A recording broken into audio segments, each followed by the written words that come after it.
Okay, now we're going to start the third video, working through the homework for the final exam, the review homework. The previous video, just to show you the difference, here were the two problems we solved. I'm not going to give you the original problem. I'm going to give you after we sort of did some work on it. This first one ended up being x squared plus 2x minus 3 greater or equal to 0.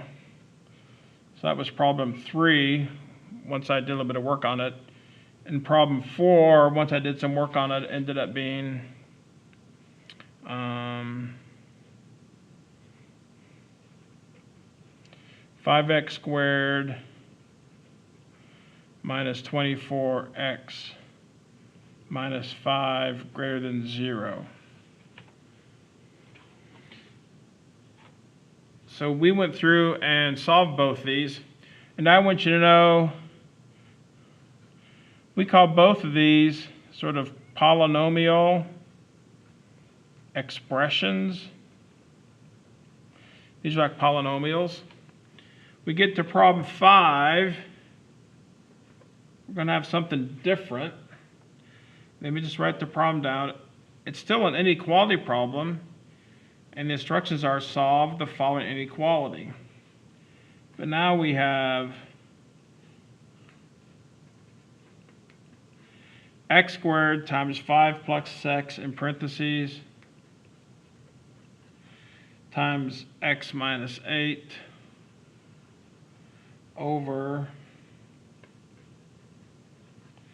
x plus 2 in parentheses times x minus 5. This is like a big fraction.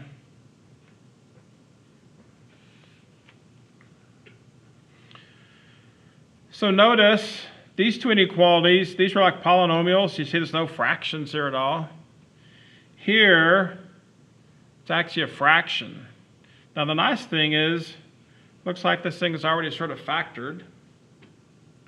So we don't have to worry about that. But it's not a polynomial. It's like, we call this a rational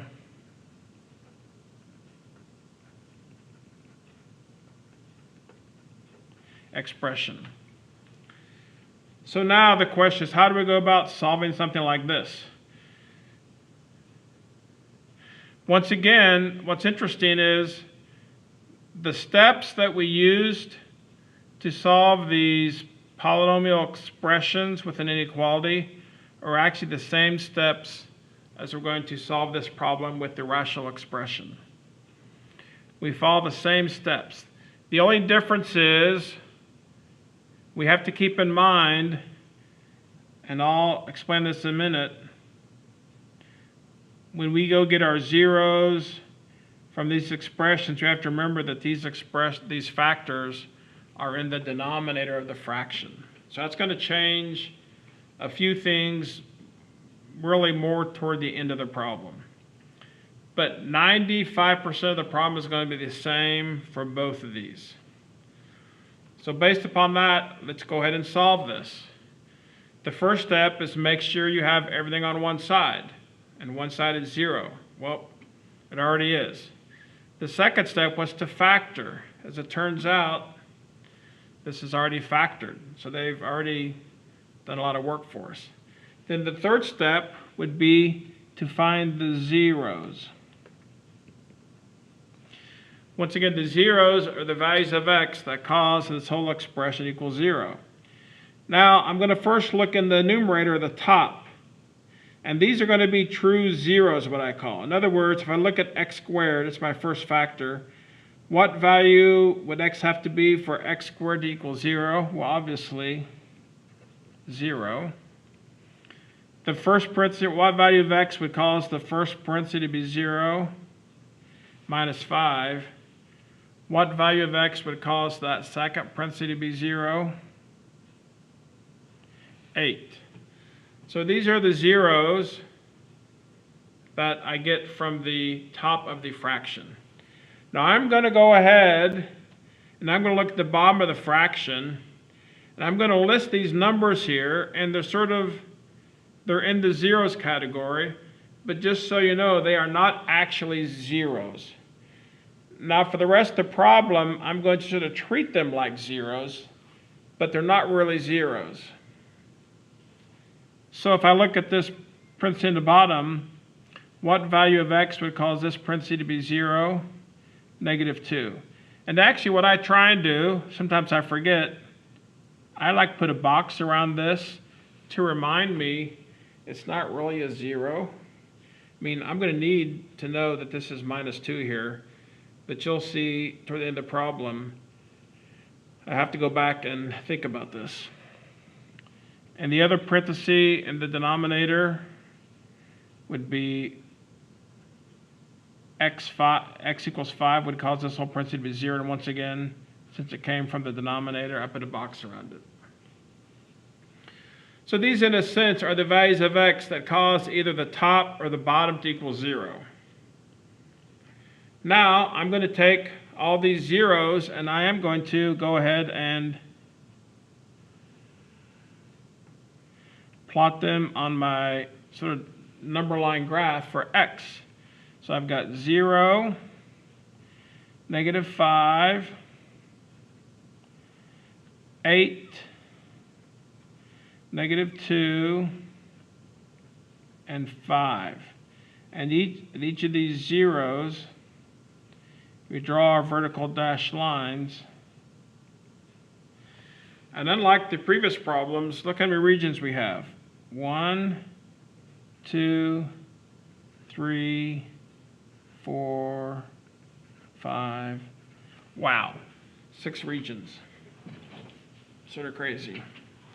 So you can see so far, everything we've done, all the steps are the same as we did for problem 3 and problem 4.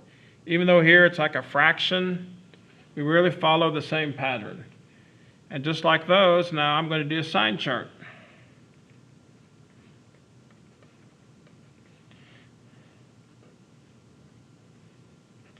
So I have 6 regions.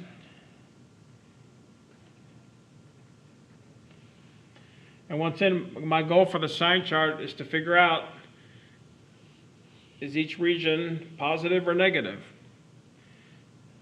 Test point for region 1, between -infinity and -5, how about -6? Region 2, how about -4? Region 3, between -2 and 0, how about -1?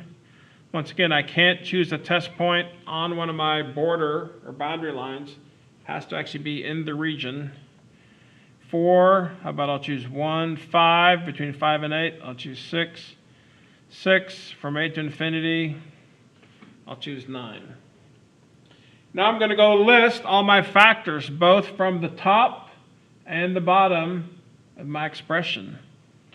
So x squared, and then 5 plus x, x minus 8. Then from the bottom, x plus 2, x minus 5, and then finally overall. So let's just go ahead and go through one region at a time and see what we get. Region 1, -6. -6 squared. As a matter of fact, you know what? Anything we square is going to be positive, just to save time. I know for all the test points, x squared is positive. So now, region 1, -6 here, it's negative. -6 here, negative. -6 here is negative. -6 here is negative. Overall, positive times negative is negative. Well, look about it this way. 4 negatives, you multiply 4 negatives, you get positive, times a positive. Region 1 is a positive region. Region 2, -4. This one's positive, this one's negative, negative, negative. 3 negatives is a negative, times 2 positives. Region 2 is negative. Region 3, -1. It's positive, negative, positive, negative. What have we got here? 2 negatives make a positive, the rest are positive. Looks like region 3 is positive. Region 4, test points 1, positive, negative, positive, negative. 2 negatives make a positive, and the rest are positive. Looks like region 4 is positive. Region 5, test point of 6, positive, negative, positive, positive. I got 1 negative, and all the rest positives. So region 5 is negative, and region 6, test point of 9, positive, positive, positive, positive. I got all positives here, so region 6 is positive. Okay, like I said before, once you figure out the signs of your regions, you're pretty much done. Because what am I looking for? Let's look up here. I'm looking for when is this whole expression greater than or equal to 0, and another way to say that is, when is this whole expression positive, right? Because greater than 0 means positive. And actually, I've got 4 different regions where it's positive. Now, the one thing I need to do, which I forgot, which now is going to become important, when I listed my zeros here, I made a note of figuring out which of the zeros came from the bottom, and I put these boxes. When I go along here, I should put these boxes again. Because if you think about it, what actually happens to this expression?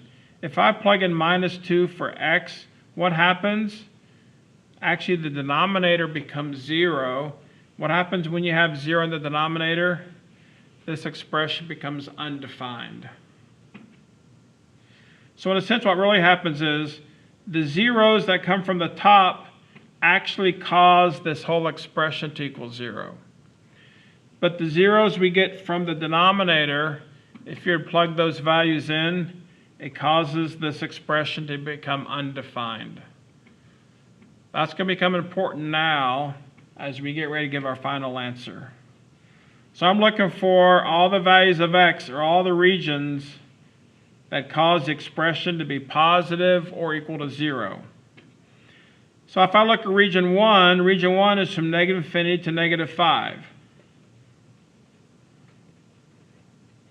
And the key is, -5 is what I call a true 0. It comes from the top, or the numerator, and since they want me to include the values of x that equal 0, I need to include -5. So there's region 1. Next I have region 3. So I'm going to union it. Now I need to write region 3. Region 3 goes from -2 to 0. However, notice -2 comes from the bottom. I cannot include -2 as a solution, because -2 doesn't cause this to be 0, it causes it to be undefined. So when I write out the interval for region 3, I put parenthesis -2. You notice here I put bracket -5. That's because -5 came from the top. Since -2 came from the bottom, I still cannot include it. I cannot include it. So region 3 is -2 to 0. Now here's a little twist. I'm going to stop right here because I'm sort of peeking ahead, and I notice the next positive region is region 4. Let me go ahead and do it the long way, and then let me shorten it. Because if I just do region 3, here's 0. This 0 is a true 0, so I'd put 0 with the bracket, right? And then if I go to region 4, region 4 starts at 0, and it goes to 5, but you notice 5 came from the bottom, so I can't include it, so I put a parenthesis. And then my last positive region is region 6, which starts at 8, and since 8 comes from the top, I can put a bracket to infinity. So I really have 4 intervals. But I'm pretty sure if you wrote this problem on the test, you would get it wrong, although I would give you a lot of partial credit. And that's because, look at the second and third interval. From -2 to 0 with a bracket, union bracket 0 to 5. I can actually just write this as one interval. Since 0 is already included, and these are both positive, I can really just say, go from -2 to 5. So instead of writing this right here,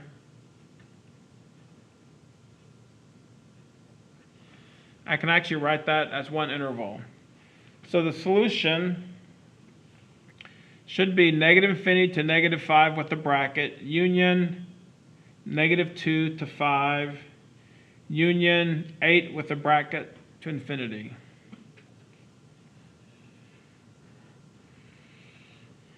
So hopefully you see the steps we went through for this one were almost identical to the previous problems. The only difference is you have to keep track of where your zeros come from, because sometimes when you write your answers, it makes a difference. All right, there's one more problem. So like a rational inequality. So let's go and do it in this video. So this ends up being in the homework, number 6. And for the homework I'm looking at, it was x plus 11 over x minus 20. So we're supposed to solve this for x. All right, what's the first step always? One side has to be 0. You've got to get everything on one side. Well, obviously, I have stuff on both sides, so I'm going to move the 1 to the left-hand side. So I'm going to subtract 1 from both sides. Let me just write it here. X plus 11 over x minus 20 minus 1. All right. So now the first step is complete. I have one side equal to 0. Now the second step, I believe, says to factor, but I don't really have to factor. However, what I do have to do is I've got a fraction minus 1. In this current form, I'm going to be stuck. I can't really solve it. But what I can do is, let me go ahead and try and combine these into one fraction. So really what I have to do is, I have to change this 1 to have my common denominator. Turns out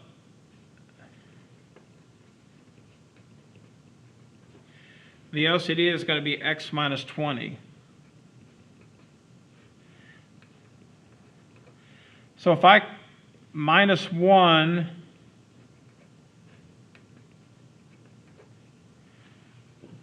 right? Because this whole thing really just equals 1. But now I have a common denominator. So now I can actually combine these. X plus 11 minus, gotta be careful with our signs here now. Of course, when you subtract, you just write the common denominator. Now if I get rid of these parentheses, x plus 11 minus x, if I subtract a negative 20, it's actually plus 20 over x minus 20. If I combine like terms, oh, actually the x's cancel out, x minus x. So here what I have is just 31 over x minus 20. Sort of interesting. So the whole key is, when I set one side equal to 0, I really need to have this side just be one fraction. So by the time I combine these in one fraction, I end up with 31 over x minus 20. So now my problem really becomes 31 over x minus 20 greater than or equal to 0. And now you just go through the rest of your steps. What's the next step? Find the zeros. There's actually no zeros from the top. There's only going to be 1 0. It's going to come from the bottom. and it's going to be 20. I'm going to put the box around it to remind me that that 0 came from the denominator. And therefore, if I do a chart or like a number line, pretty simple.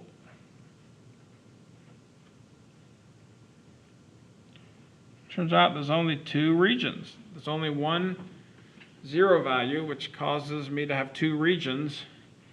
And then I do my sign chart, which should be pretty quick. 2 regions. Test point, about 19 and 21. Factors, actually, since this is a positive number up here, I don't even need to write it. The positive's not going to really impact it.